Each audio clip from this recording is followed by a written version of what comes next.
Norway navigates its coastal islands with routine efficiency, using standard bridge networks to cross shallow straits. But the geography turns extreme as we move inland and encounter the deep fjords. These glacial valleys stretch across immense surface distances. Traditional suspension bridges can only span so far before their own massive weight compromises their structural integrity. Attempting to link these distant edges pushes surface engineering past its breaking point.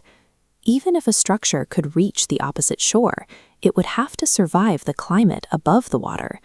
The fjords act as natural wind tunnels for severe and volatile weather systems rolling in off the Atlantic. Constant gales and heavy wave action combine to create a highly unpredictable, chaotic kinetic environment right at sea level.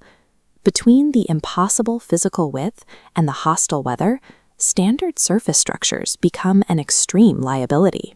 Building a bridge across the top of the water is effectively ruled out. When the surface is unworkable, standard procedure dictates moving underground.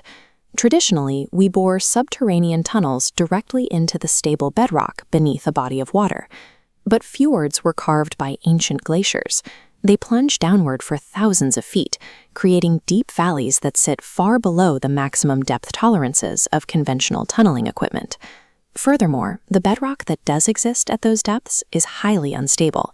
It cannot safely withstand the massive compression forces required to support a deep-sea transit artery.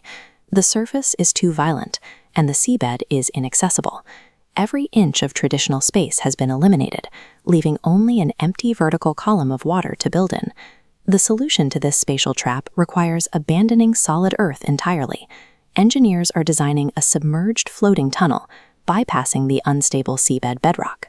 The core of this structure consists of massive, continuous concrete tubes, thick enough to safely house a multi-lane highway for daily commuter traffic. Instead of resting on the ocean floor, these tubes are suspended in the middle of the water column. This placement drops them deep enough to avoid the violent surface weather, while keeping them safely above the crushing depths. But this middle zone introduces new environmental threats.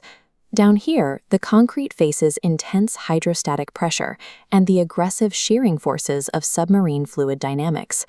How do you stop thousands of tons of concrete from sinking straight to the bottom, or from being ripped apart by deep water currents? The answer relies on forced equilibrium. This cross-section schematic illustrates how engineers use opposing physical forces to lock a rigid structure inside a fluid environment. These massive floating pontoons rest at the top of the water. These surface pontoons provide constant vertical lift. They pull up against the concrete transit tube, preventing the heavy structure from plunging into the abyss. To counter that lift, high-strength tethering and anchoring cables pull downward. These run from the tube directly to the seabed below, creating an active tug-of-war against the buoyancy of the pontoons. This precise tension locks the tube vertically in place.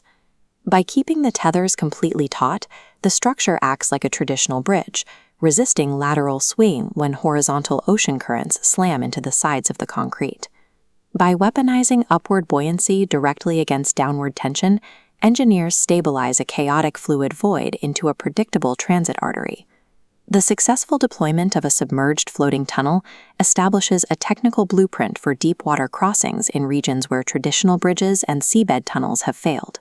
Engineers are decoupling large-scale construction from the requirement of solid ground, proving that massive concrete arteries can maintain stability while suspended in a fluid environment.